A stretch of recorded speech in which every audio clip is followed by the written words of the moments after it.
Slick back. No, slick back. That's what I said. Slick back. No, nigga, I'm a pimp named Slick Back. Pimp named Slick Back. Pimp named Slick back. Nigga, are you deaf? I'm a pimp named Slick.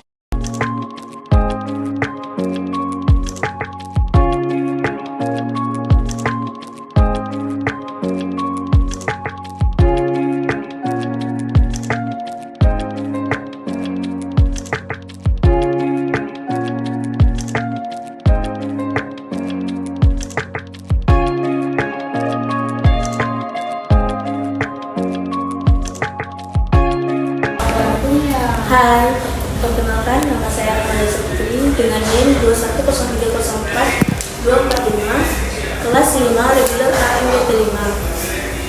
Nah, di sini saya akan menjelaskan materi komunikasi digital bisnis dari pertemuan 9 sampai pertemuan 15.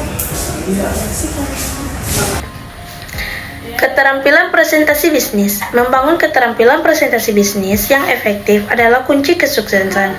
Komunikasi yang baik dan penggunaan visual yang tepat dapat mempengaruhi keberhasilan presentasi. Pentingnya keterampilan presentasi bisnis dalam dunia bisnis yang kompetitif, kemampuan untuk menyampaikan ide dan informasi dengan jelas dan persuasif adalah kunci untuk menenangkan kepercayaan klien dan mitra bisnis. Menyusun struktur presentasi bisnis, yang pertama yaitu pendahuluan adalah membuka presentasi dengan menciptakan minat dan menunjukkan tujuan presentasi. Yang kedua, isi utama adalah menyampaikan informasi secara terstruktur dengan poin-poin utama dan contoh yang relevan. Yang ketiga adalah mengulangi poin penting, mengajukan pertanyaan terbuka dan mengundang diskusi.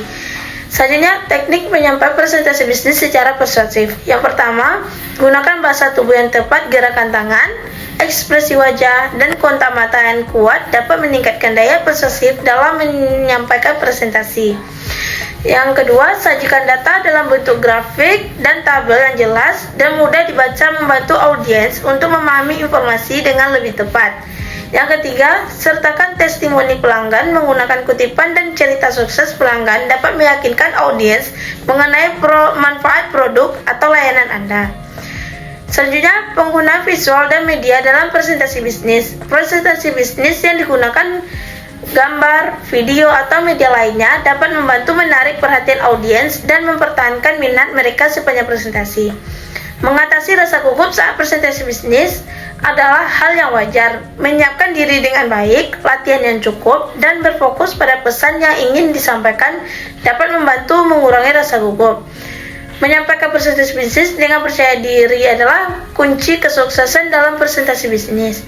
Memiliki pengetahuan mendalam tentang topik, bersifat profesional, dan merasa yakin dengan isi presentasi adalah faktor penting dalam membuat presentasi yang efektif. Pertemuan 11, komunikasi interpersonal dan kelompok. Komunikasi adalah istilah yang begitu populer di saat ini. Media massa, buku, kelompok diskusi atau pelatihan, seminar, dan sebagainya membahas mengenai komunikasi. Manusia modern diberondong oleh pesan-pesan komunikasi dari berbagai jurusan, baik secara terang-terangan ataupun secara halus, baik secara verbal ataupun non-verbal. Komunikasi interpersonal adalah proses pertukaran informasi, ide, pendapat, dan perasaan yang terjadi antara dua orang atau lebih. Contoh komunikasi interpersonal atau antar pribadi seperti percakapan antara kedua teman, percakapan keluarga, dan percakapan antar tiga orang. Komunikasi interpersonal bisa terjadi di mana saja ketika menonton film, belajar, dan bekerja. Menurut R.Y. Pace, komunikasi personal atau komunikasi antar pribadi adalah proses komunikasi antar dua orang atau lebih secara tatap muka. Ini memungkinkan komunikator menyampaikan pesan secara langsung dan komunikasi menanggapinya pada saat bersamaan. Menurut Dan Berlon, komunikasi antar pribadi adalah proses komunikasi yang melibatkan orang lain. Komunikasi interpersonal terjadi ketika melakukan interaksi yang berfokus pada isyarat verbal dan non-verbal secara saling berbalas. Jika tidak ada proses pertukaran verbal dan non-verbal, maka tidak disebut proses komunikasi antar pribadi. Menurut Effendi, komunikasi interpersonal adalah komunikasi yang terjadi kepada dua orang dan melakukan percakapan. Kontak tersebut bisa bertatap muka atau melalui telepon sehingga menimbulkan timbal balik. Ciri-ciri komunikasi interpersonal. 1. Bahasa yang digunakan bisa formal dan informal. Yang kedua, memakai media tertentu, misal telepon, ponsel, dan email. Yang ketiga, dilakukan dua orang atau lebih. Yang keempat, bersifat terbuka dan komunikatif. Efektivitas komunikasi interpersonal. Yang pertama, keterbukaan atau openness. Yang kedua, empati atau empathy. Yang ketiga, sikap mendukung. Yang keempat, sikap positif. Yang kelima, kesetaraan. Kelompok adalah sekumpulan orang yang mempunyai tujuan bersama yang berinteraksi satu sama lain untuk mencapai tujuan bersama, mengenal satu sama lainnya, dan memandang mereka sebagai bagian dari kelompok tersebut. Michael Bergen mendefinisikan komunikasi kelompok sebagai interaksi secara tatap muka antara 3 orang atau lebih, dengan tujuan yang telah diketahui seperti berbagi informasi, menjaga diri, memecah masalah, yang mana anggota-anggotanya dapat mengingat karakteristik pribadi anggota-anggota yang lain secara tepat. Klasifikasi kelompok. Ada beberapa terbagi kelompok, yaitu yang pertama kelompok primer, yaitu kualitas komunikasi dalam kelompok primer bersifat dalam dan meluas. Dalam artinya, menembus kepribadian yang tersembunyi atau menyikap unsur-unsur yang tersirat. Meluas artinya hanya sedikit kendala yang menentukan rentangan dan cara berkomunikasi. Dalam kelompok primer, kita menentukan hal-hal bersifat pribadi dengan menggunakan berbagai lambang, bahasa verbal maupun non-verbal. Dalam kelompok primer, tidak ada pembagian peran secara sistematis karena komunikasi yang terjadi secara langsung dan sifatnya informal. Yang kedua, kelompok sekunder. Komunikasi bersifat dangkal atau menembus permukaan luar dari kepribadian kita dan terbatas atau hanya berkaitan dengan hal tertentu saja. Kebanyakan menggunakan komunikasi verbal dan jarang sekali melibatkan komunikasi non-verbal. Dalam kelompok sekunder, terdapat pengelompokan anggota yang terorganisir secara sistematis untuk tujuan tertentu. Karena interaksi sosial terjadi secara tidak langsung, berjauhan dan sifatnya kurang berkeluargaan. Bentuk komunikasi dalam kelompok ini yaitu yang pertama komunikasi kelompok kecil dan komunikasi kelompok besar. Fungsi komunikasi kelompoknya ada beberapa juga, yaitu yang pertama fungsi menjalin hubungan sosial, pendidikan, persuasi, dan fungsi pemecahan masalah dan pembuatan keputusan, dan fungsi terapi. Pertemuan 13. Etika dalam komunikasi bisnis. Etika yaitu berasal dari kata Yunani ethos yang mengandung arti yang cukup luas, yaitu adat, kebiasaan, akhlak, watak, perasaan, sikap, dan cara berpikir. Etika merupakan suatu pemahaman mengenai tindakan yang benar dan salah. Etika memberikan panduan apakah suatu perilaku tertentu dapat digolongkan perilaku bermoral atau tidak bermoral. Peran etika. Peran etika yaitu yang pertama, etika memberikan dorongan dan mengajak setiap individu guna bersikap yang kritis dan bersifat rasional dalam rangka mengambil keputusan berdasarkan kepada pendapatnya sendiri dan bisa untuk dipertanggungjawabkan secara baik. Yang kedua, etika mampu memberikan pengarahan kepada masyarakat guna berkembang menjadi sebuah masyarakat yang teratur, tertib, dan damai serta sejahtera dengan mematuhi seperangkat norma yang berlaku guna terwujudnya kesejahteraan sosial dan ketertiban. Etik dan etis, yaitu istilah-istilah yang berhubungan dengan etika adalah etik, etis, normal. Etika sebagai ilmu akhlak yang membahas pola-pola aturan tentang nilai-nilai kesusilaan tidak bisa lepas dari istilah etik, etis, dan normal. Tindakan untuk melakukan etika disebut sebagai tindakan etik dan sifat tentang pelaksanaan etik tersebut sering diberi istilah dengan menyebutnya bahwa tindakan etik ini bersifat etis. Macam-macam etika. Yang pertama etika deskriptif, yaitu berusaha meneropong secara kritis dan rasional mengenai sikap dan perilaku manusia sebagai sesuatu yang bernilai.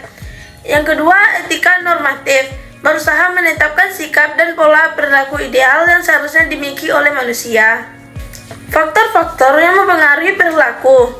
Yang pertama yaitu tabiat atau bawaan, yang kedua akal pikiran atau rasio, yang ketiga hati nurani. Faktor yang mempengaruhi pembentukan etika ditentukan oleh faktor internal dan faktor eksternal. Faktor internalnya yaitu keadaan dari manusia itu sendiri, yang meliputi kognitif atau pemahaman ajaran agama, kecerdasan, latar belakang efektif, motivasi, minat, sikap, konsentrasi diri, dan kemandirian.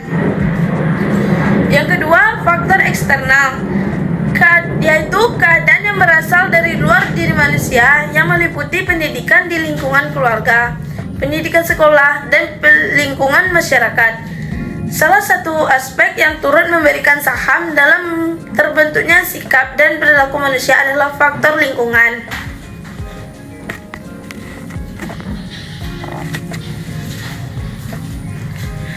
Empat hierarki etika, yaitu yang pertama etika sosial, etika organisasi, etika profesi, dan moralitas pribadi. Selanjutnya, biodata perusahaan. Yang pertama, etika bisnis adalah sistem nilai dari prinsip dasar dan filosofi perusahaan sebagai acuan untuk berhubungan dengan lingkungan internal dan eksternal. Yang kedua, etika kerja merupakan sistem nilai yang dianut secara perorangan yang termasuk etika hubungan antar karyawan dan perusahaan. Yang ketiga, etika bisnis mengatur hubungan antar perusahaan dengan publik, yaitu pelanggan, pesaing, pemasok, penyalur, pemegang saham, perusahaan investilasi, prinsipal, investor, pelanggaran negara, masyarakat, dan media massa. Contoh penerapan etika bisnis, yaitu yang pertama menyebutkan nama klien dengan baik, hadir tepat waktu saat janji tamu, yang ketiga berdiri saat berkenalan, yang keempat tidak segan mengucapkan terima kasih, yang terakhir membayar tagihan rapat. Manfaat etika dalam bisnis. Dengan memiliki sebuah etika, tentu saja klien merasa lebih dihargai dan tentu saja mampu memberikan gambaran berkualitas perusahaan pada klien. Selain itu, jaminan adanya kerjasama yang baik terjalin dengan pribadi yang memiliki kualitas diri juga etika. Citra perusahaan bisa menjadi lebih tidak adanya citra buruk dan membuat jalannya bisnis menjadi lancar terkendala. Pertemuan 14. Teknologi digital dalam komunikasi. Menurut salah satu lembaga penelitian di US, The Advisory Council for Applied Research and Development, teknologi informasi sebagai suatu disiplin ilmu sains, teknologi dan rekayasa atau engineering, dan teknik-teknik manajemen yang digunakan dalam menangani dan memproses informasi, bagaimana aplikasinya.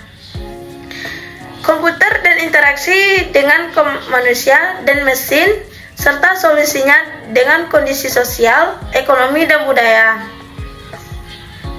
Teknologi informasi atau TI adalah suatu produk yang terwujud atau intangible product. Dalam praktek komunikasi bisnis diperlukan sarana yang dapat menunjang proses komunikasi itu. Teknologi informasi dan komunikasi yang semakin hari semakin berkembang dapat dimanfaatkan dalam praktek komunikasi bisnis. Internet adalah jaringan komputer yang tersusun oleh ribuan bahkan jutaan komputer. Teknologi digital adalah suatu alat yang tidak lagi menggunakan tenaga manusia secara manual, tetapi lebih pada sistem pengoperasian otomatis dalam sistem komputerisasi atau format yang dapat terbaca oleh komputer. Situs jejaring sosial yaitu yang pertama Facebook, Twitter, WordPress, Blogger, MySpace. Selanjutnya, pelaksanaan teknologi informasi dalam komunikasi bisnis ada beberapa. Yang pertama, otomasi kantor. Yang kedua, berbagai informasi dengan karyawan. Yang ketiga, bertukar informasi. Yang keempat, tetap berhubung dengan konsumen, kolagen, dan penyuplai. Yang kelima, menjalin kerjasama atau berkolaborasi. Yang keenam, menciptakan dan mengembangkan produk dan jasa. Yang ketujuh, menghemat biaya, memudahkan akses informasi dan komunikasi, berinteraksi dengan konsumen. Manfaat mempelajari penggunaan teknologi informasi dalam komunikasi bisnis. Yang pertama, memperoleh, mengenal serta mengerti definisi teknologi informasi. Yang kedua, memperoleh, mengenal serta mengerti fungsi teknologi informasi dalam komunikasi bisnis. Yang ketiga, mengenal serta mengerti alasan penggunaan teknologi informasi dalam komunikasi bisnis. Yang keempat, memperoleh, mengenal serta mengerti penggunaan teknologi informasi dalam komunikasi bisnis. Kelebihan teknologi digital. Setiap jenis teknologi memiliki kelebihannya masing-masing. Berikut ini beberapa kelebihan teknologi digital, yaitu yang pertama, data yang terkirim dari satu tempat ke tempat lain tidak terpengaruh cuaca buruk dan noise karena data yang tertransmisikan dalam bentuk sinyal digital. Yang kedua, berbagai tipe sistem komunikasi tersedia dan dapat dipakai. Yang ketiga, biaya perawatan lebih rendah karena lebih praktis dan stabil. Kekurangan teknologi digital. Selain memiliki keunggulan, setiap jenis teknologi memiliki efek samping yang timbul. Berikut ini yang pertama, kesalahan yang mungkin terjadi pada saat mengubah sinyal analog ke digital. Yang kedua, kemungkinan tercurinya data digital yang penting seperti nomor rekening, data pekerjaan, dan lain-lain oleh hacker atau virus. Yang ketiga, membuat ketergantungan yang berlebihan pada penggunanya yang dapat menghambat kemampuan empati dan sosial secara nyata. Pertemuan 15. Teknologi digital dalam bisnis. Teknologi dalam bisnis merupakan kebutuhan yang terus berkembang. Seiring berjalannya waktu, dunia bisnis semakin berkembang dengan teknologi. Teknologi benar-benar telah mengubah setiap aspek bisnis dengan cepat. Setiap entitas bisnis harus memahami bagaimana teknologi mempengaruhi organisasi dan bagaimana menerapkan terobosan untuk memanfaatkan teknologi dalam bisnis. Pada era industri 4.0 atau Society 5.0 atau dikenal dengan era digital, teknologi telah memberikan pendekatan baru dan lebih baik tentang bagaimana pengelola bisnis. Adapun manfaat teknologi digital dalam bisnis, yang pertama, transaksi bisnis lebih cepat. Yang kedua, proses bisnis menjadi lebih efisien. Yang ketiga, menjangkau pasar domestik dalam global menjadi lebih luas. Yang keempat, komunikasi bisnis menjadi lebih nyaman. Yang kelima, akses informasi bisnis menjadi lebih mudah. Yang keenam, transmisi data dalam jumlah besar lebih cepat. Yang ketujuh, biaya operasi menjadi lebih murah. Yang kedelapan, ketersediaan layanan konsumen menjadi tidak terbatas. 9. Mengurangi atau menghilangkan duplikasi, kesalahan, dan penundaan pekerjaan. 10. Memudahkan pengelolaan inventaris dan stok gudang. 11.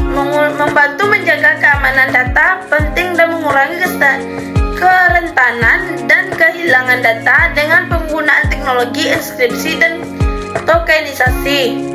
Yang ke-12, meningkatkan kolaborasi bisnis dengan berbagai pihak dan lain sebagainya. Ke-13, meningkatkan hubungan pelanggan dengan komentar, pertanyaan, atau meningkatkan layanan.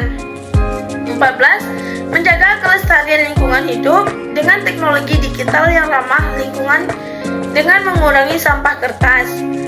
Yang ke-15, meningkatkan kesenangan dan kenyamanan melalui penyajian informasi dengan berbagai cara alternatif seperti emotion, media interaktif, ruang rapat virtual, video sharing, dan lain sebagainya.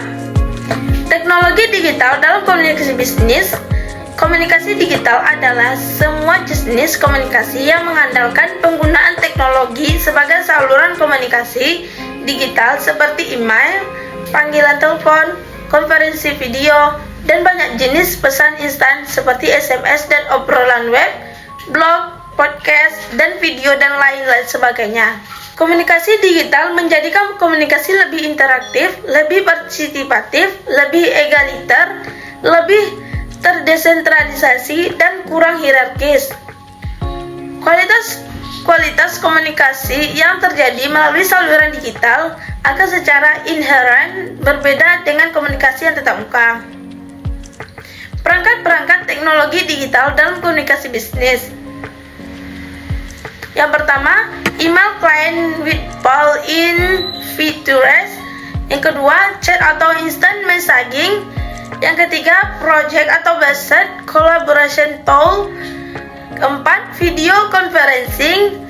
5, internal blog from the CEO or president. Keenam, corporate news channel. Ketujuh, discussion forum. Metode peningkatan komunikasi bisnis dengan teknologi digital.